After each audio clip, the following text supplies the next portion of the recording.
start my next round here with you. Former Governor Jim Douglas has just written an autobiography, and in this, he claims that the following. Let me read this paragraph for you.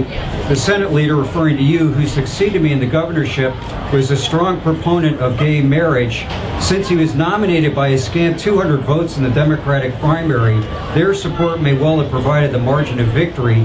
He later reciprocated by appointing one of the leading lobbyists of the movement to the Vermont Supreme Court. Of course, he's talking about Beth Robinson. Can you respond to that, please? Well, sure. I wish Governor Douglas good luck with his book. I promise that whenever Vermonters are done with me, I won't write one. And what I can simply say is this. One of the things that I'm proud of is that Vermont had the courage to be the first state in the country that said, we're going to ensure that you can marry the person that you love, regardless of all of the prejudices that have swept across this country in the past. Now, if anyone doesn't think that my picks for the court have been good, I would love to hear from you. But I believe that Beth Robinson is one of the greatest justices ever appointed to the Supreme Court, and I'm grateful that she's doing her job as well as she is.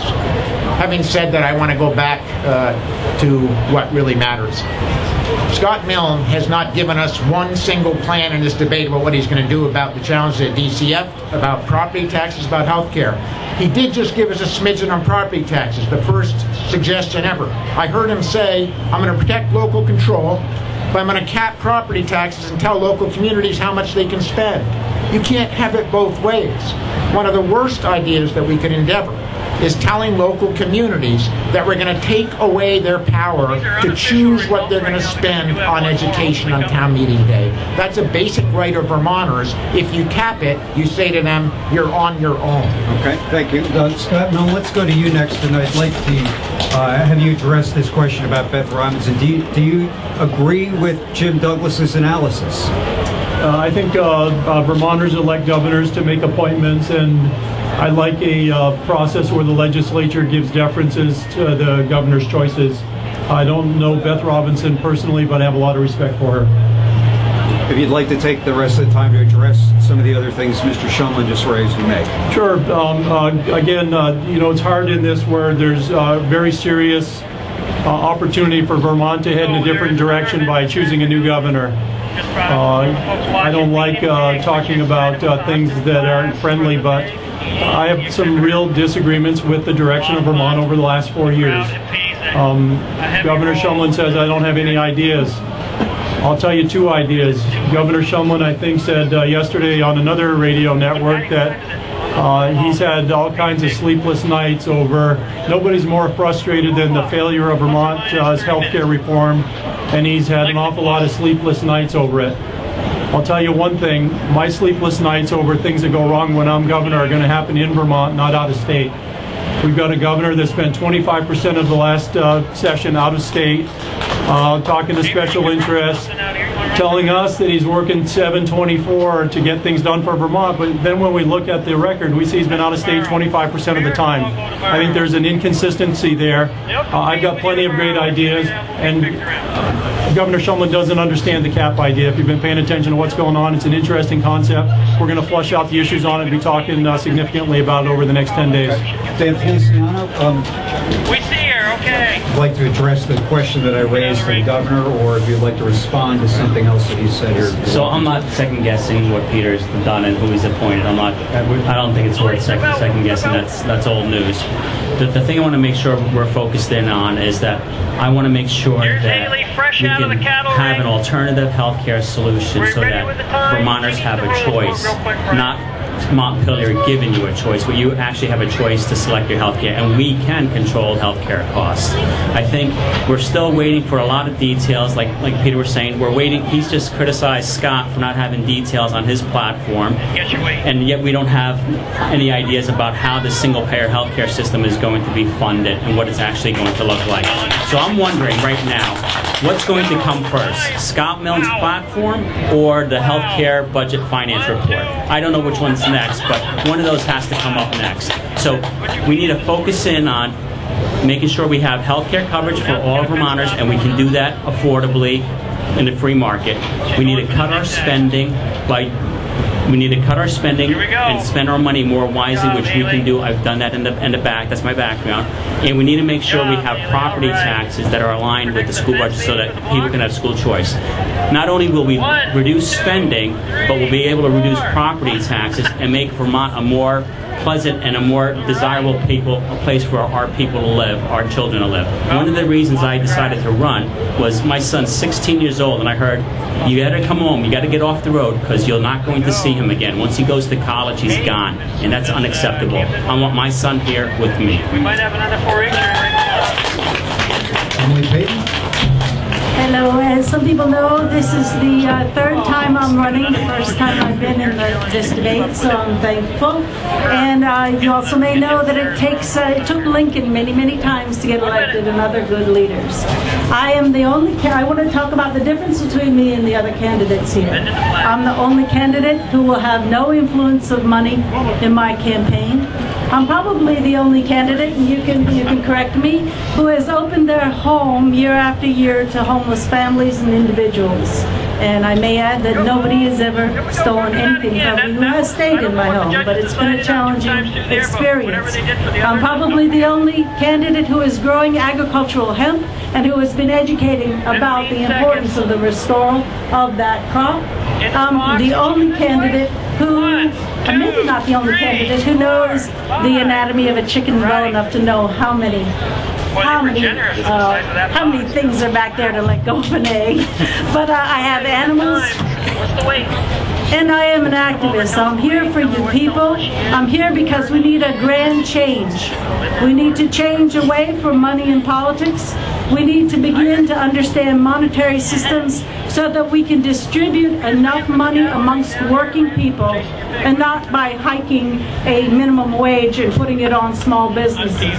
We need to have better distribution of money so that we can do the work we need to do and stop giving it to Wall Street. Dan Feliciano, we're going to start the next round with you. You talked about this idea of cutting spending. Right. Give us an idea or two where you want to cut spending. Right. I was actually, as I was looking at the numbers, and I'm trying to understand the finances in more detail, I actually put in a request to understand the finances better. I think we can start with the challenges for change. That was a bipartisan, as I understand, the governor himself supported it. And in that charter, and that challenges for change, they said a rebalancing of the prison system budget can achieve a 7.9% savings. So when I start talking about those exact savings, that's where I'm talking about. It would make it easier to start there rather than come in with the first slew of ideas. Does everyone remember the challenges for change budget that came out? It talked about prisons, how we can reform the prison system, rebalance the budget. It talked about how we can reform the AHS budget, reducing that by almost 5%, and so on. So I think that would be a great platform, since people seem to be skeptical about cutting expenses, that everyone has already, not everyone, but a lot of the legislative body has already bought into. But we can do a lot with that starting point already. Scott Milne, let me have you answer that question next. What would you cut in state government? I think Challenges for Change is a 4-year-old program that was abandoned by Governor Shumlin when he came into office, even though I believe he was an advocate for it. I think that was a good idea. It wasn't about cutting state government. It was about containing the rate of growth of state government. I'm not into cutting too many things in state government. I think this property tax idea is going to put a lot of pressure on the legislature to fix things, get a simplified formula that makes sense. I think what we really need to do is to get, basically under the Shumlin administration, we've got going on 4 years now of the rate of spending growing at about 3 times the rate of inflation. That's got to end. What we really need to do is get predictability into property taxes. The other thing we need is an economic model that's going to make sense. We've got a governor that's flushed almost $100 million down the toilet on a healthcare reform plan that last night he said if it's not going to be good for the economy, he's not going to move forward with. I believe what he said 4 years ago was it was his solution for getting the economy going. So if we've got 4 years into it, and now the day before the first primary of the gubernatorial election, all of a sudden we're not sure it's going to be good for the economy, and if it's not, we're not going to move forward with it. To me, it means that we've missed 4 years of getting our economy back on track. We've missed 4 years of having an economy where seniors can be optimistic about retiring comfortably here. We've had 4 years of lost opportunity of creating an environment where young entrepreneurial kids want to stay in Vermont instead of leave Vermont. That's what I think we need to get to work on. Peter Shumlin? What's the question? Where would you cut? Where would you make cuts in state government?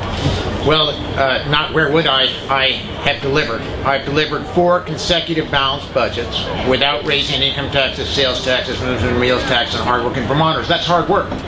And one of the reasons that we have the best bond rating, one of the strongest in the country, one of the reasons that we're seeing an economic rebound in this state that's faster than the states around us, and we do have the fastest growth rate in the Northeast, is the simple fact that we are managing our our state budget in a fiscally sound manner. I brought the same business practices that I used for years making a living in this state to state government, and we're on the right track. Having said that, I've got to address some of the criticisms that we just heard from Scott. You know, at least Dan has ideas. Dan comes forth with ideas and plans. Now, they might be out of the mainstream of many Vermonters, but he has ideas. All we hear from Scott is complaint after complaint after complaint, and I think he misunderstands some of the basic things that are going on in the state. Healthcare. The money that we spend on healthcare is to implement the Affordable Care Act. That was passed by President Obama in Congress. It is not single-payer healthcare. Single-payer healthcare is where we want to go because it's simpler. It will include everybody. You'll have healthcare because you're a Vermonter, and it will contain cost and allow us to raise incomes and grow prosperity. So Scott needs to understand many things if he's going to be governor. One of them is there is a huge difference between the Affordable Care Act, which I was asked to implement, and single-payer health care, which is where I believe we need to go to grow jobs and economic prosperity. Okay, I'm going to take host prerogative here for a moment. Governor, please don't go anywhere. Everybody here in this audience, everybody in Vermont wants to know how you're going to pay for this single-payer universal system that you've got in mind. You say you need to wait until January. Why? Why can't you tell these people today? Well, there's no state in the country that has moved from a premium-based system to one that is based upon raising money, but based upon ability to pay. My plan is going to be based upon ability to pay. If we've learned anything from the Affordable Care Act and what they sent to us from Washington, D.C., it's this. Don't go out with a plan until it's ready. Designing a system that moves from premiums to ability to pay is both complicated and you have to get it right, because healthcare has a huge impact on the economy. So what I said yesterday and what I've said many times is we're designing it, we've got a great team on it, we will have it ready for the legislature in January, but we don't want to get this wrong. And as I've said before, we believe this is going to grow jobs, economic opportunity, and improve quality of life, so Vermonters aren't making horrid choices when it comes to healthcare. They aren't in fear of losing their healthcare and having a catastrophic healthcare issue and going bankrupt. But we're going to make sure that we got a great plan in January. It's not ready. If it were, we'd give it to you. All right, I want to move our discussion next to a question we got from our audience here about family farms. Dan, let me have you start this round here. Family farms, the writer says, are still hurting. The only farms that seem to do well are to be factories that run on illegal help. Why has nothing been done to force farms in Vermont to hire Vermonters? That's a great question, and it's a tricky question to answer. First, I would argue that we can reduce some of those EPA regulations that we've been putting on the farm that requires them to essentially be certified. I don't think small farms need to go through all those EPA hoops, jump through all those hoops and hurdles to get certified so that they can continue to grow and then be prosperous. As to who the farmers are hiring and the illegals, if they are illegals, I haven't been on a farm to actually see that firsthand. I know there's a lot of talk that there's illegals working on all these farms and they come at a much lower cost, but I haven't seen that firsthand. And if farmers are doing that, they're breaking the law, and something should be done about it. But I don't have firsthand knowledge of that actually taking place. Okay, Scott Nolan, will you answer that same question, please? Sure. I think where it's appropriate on Governor's watch to, you take the hit when things aren't going well, and you should get credit when things are going well. I think one of the things that I compliment Governor Shumlin for, and I do think it's not you just taking credit. I think you've had an active part in this microbrewery renaissance, this farm to table. I think I would take a difference with the question. I think there's a lot of good things going on in family farms in Vermont right now. Farmers, as anybody everybody here knows, I've worked on farms a lot in my life. Farmers are good business people if you're going to be a successful farmer. That we've got young people, I think, for the first time in Vermont getting into small farming, and this microbrew renaissance thing is another version of agricultural entrepreneurism. I see that as very healthy, whether those people stay in the small farms or stay in the microbrews. Those are young entrepreneurs that are going to help power our economy as we go forward. So my hat's off, whether it's Governor Shumlin's leadership directly from the executive office or things that have happened around the state. I think that's good, and frankly, I think it's a red herring, the fact that we have ambitious, primarily Mexican Americans coming to work on our farms. It's hard to get young people here that don't want to go to college and want to stay on a farm, so I'm supportive of those things. Peter Shumlin, you're next on that question. I think Vermont has done a good job under previous governors, and I hope we're continuing it, of ensuring that we can get our milk to market, that our farmers can get the work they need to do, get done, in light of the national debate over immigration reform and a lack of consensus there, which is an embarrassment, I believe. So we've done some things that I think have ensured that those who are working on our farms can be part of our communities, can drive to the grocery store, can get to health care if they need it. And I think, Vermont probably does a better job than almost any other state in ensuring that in this difficult challenge that we're in, where our farmers really can't get enough labor to do the work that we need to do to get our products to market, that we're making some of the right choices. Having said that, of the 9,200 jobs that we've grown in this state since I've been governor, many of them are in the food-related industries, and I appreciate Scott's plug for us, but we're really making great progress on farm to plate, on ensuring that we're getting more farmers getting the value-added price for their products. We're seeing young farmers come back to Vermont. That's a huge deal. And we're finally seeing a kind of agricultural renaissance in our food products that's getting the best food you can grow anywhere, not only in our farmers markets, but around the rest of the country. It's a real economic driver, and we want to keep it up. Emily Payton. Hello, Mark. May I answer two questions? Because what we're seeing happening here is we're seeing the men taking over the whole situation here, and I had to do some behind-the-scenes pushing to be included in this debate. And when we're talking about discrimination, there still exists a ton of discrimination against women, and I find it a lot in this political situation. Can I answer the last question that you skipped over for me, and this question, please? Go ahead. Thank you. The last question, I'll take this question first about the farming situation. What we need and can do is to put a 2-year service exchange for tuition. We have enormous manpower in our youth coming out of high school. We need to do a lot of things with that manpower. We need to increase the amount of farms we have. I haven't even heard climate change mentioned yet today, but we need to increase our farmland and our productive farmland. I think we have 15% now. We need to move it up determinedly. We need to be aiming for 85% food production so that we can take care of ourselves. Let's do a 2-year service exchange. Let's not only have the only option for people is to go into the military in order to have their tuition. We have a lot of work that we can put these young people to work to help us here in Vermont, and that's one of my proposals. And I do have ideas as well. The second question here was about the reducing the cost of government. We're going to give you a minute here. You were not missed on the round, so please go ahead. Go ahead. Yes, I was. However, let's not debate that. Let's just move forward. Thank you. The reduction of the cost of government. We need to increase school choice. We need to fund homeschooling. We need to look at a state reserve bank and stop spending $80 million, I think the number is, for our debt service in order to pay Wall Street. We also need to reform our prison industry. We need to legalize cannabis. So those are some of the things. We need to introduce debt-free education.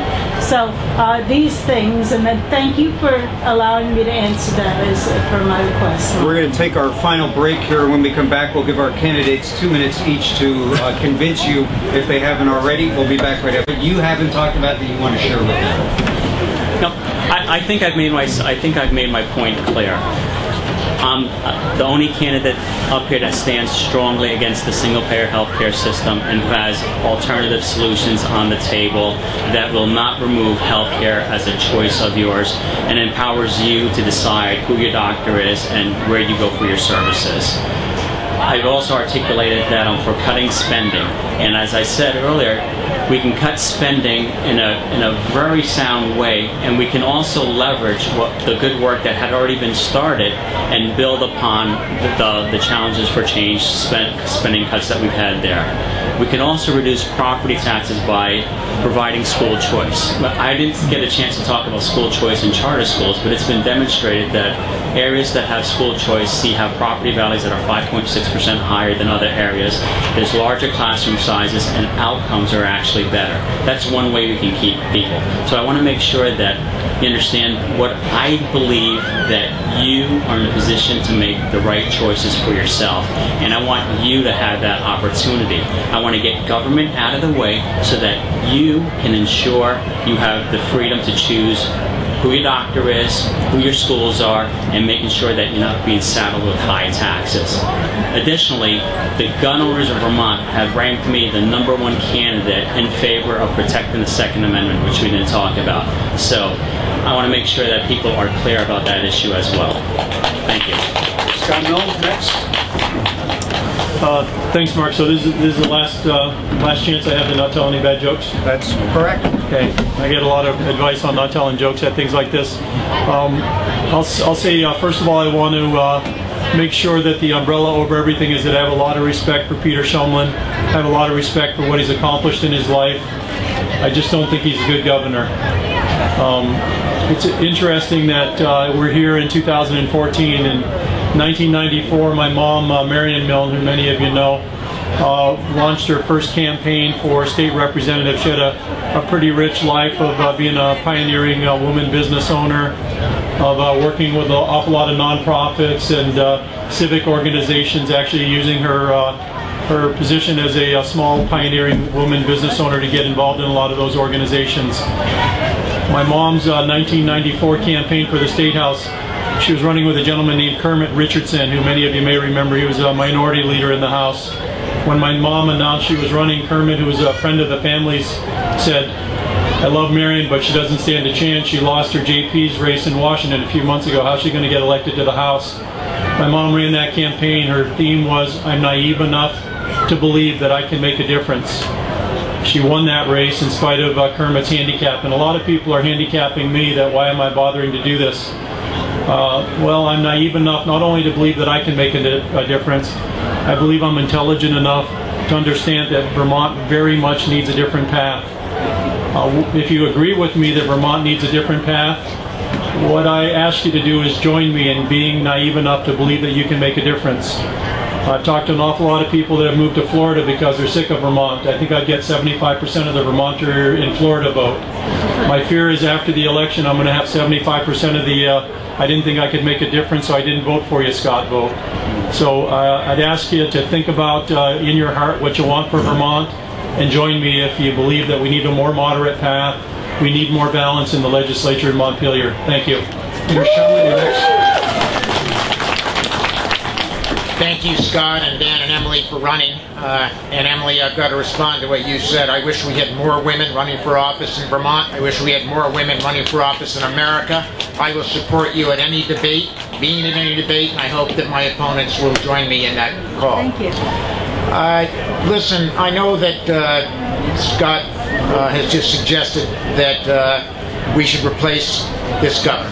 I got to tell you that I'm extraordinarily proud of the work that I have done over the last 4 years to move Vermont's economy in the right direction, and I'm going to stay, I wish to stay on this job, which is an extraordinary honor to have. Why? Because we're making progress and we're headed in the right direction. We just have more work to do.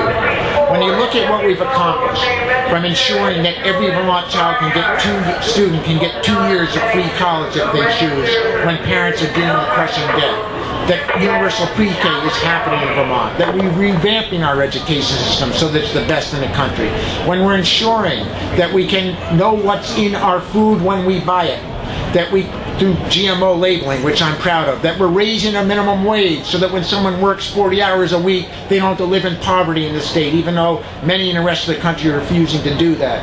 That when we're making sure that we're building out renewable energy, rebuilding our farms, a green, cleaner energy future, and that we're getting results. 9,200 new jobs, one of the lowest unemployment rates in America, balanced budgets, and fair taxes. If that's radical, I'm in. If the kind of policies that we've been implementing are all the things that Scott claims they are in terms of labels, I think what we're doing is good for Vermont. I also believe that attacking the real challenges that we're facing is what's going to lead us to a more prosperous future. So we're doing the work. It's tough work. It isn't easy. We are making great progress. We have more work to do, and I'm asking you for your vote. Thank you. Emily Payton. Thank you, and thank you, Peter, and I apologize, Mark. Thank you for having me today. I'm sorry if I stepped on your toes. No issue. I got to take care of business. I'm a fighter, and I'm fighting for the earth, and I'm fighting for the people. And I will stand up to the fossil fuel industry, and I'll stand up to Wall Street and get us a better circulation of money in the amongst the working people so that we can engage in the economy with dignity. I want to tell you all that I have samples of hempcrete, and other articles that we can do with hemp. People think it's silly. It's silly about hemp. Hemp used to be grown here in exchange for taxes. We ought to do it again. If you can build homes out of hemp, if you can build cars out of hemp, if you can eat hemp in ice cream, if you can make clothes out of hemp, if you can make hard plastics out of hemp, if you can reduce your arthritis because of hemp, if you can make insulation out of hemp, what's silly about that? Honestly, I have samples over here that I can show you that we could reduce our fossil fuel use and increase our manufacturing simply by growing agricultural hemp. And incidentally, the hemp that I'm growing is taken from seed that was growing in Winooski, and it's growing almost close to as tall as here. So I don't feel silly advocating for hemp, and I hope you don't feel silly joining me in doing it, and I love your support, and thank you all. Emily Payton, Dan Feliciano, Peter Shumlin, and Scott Knoll, thank you very much for joining us. Thank you all for joining us as well, too. Let's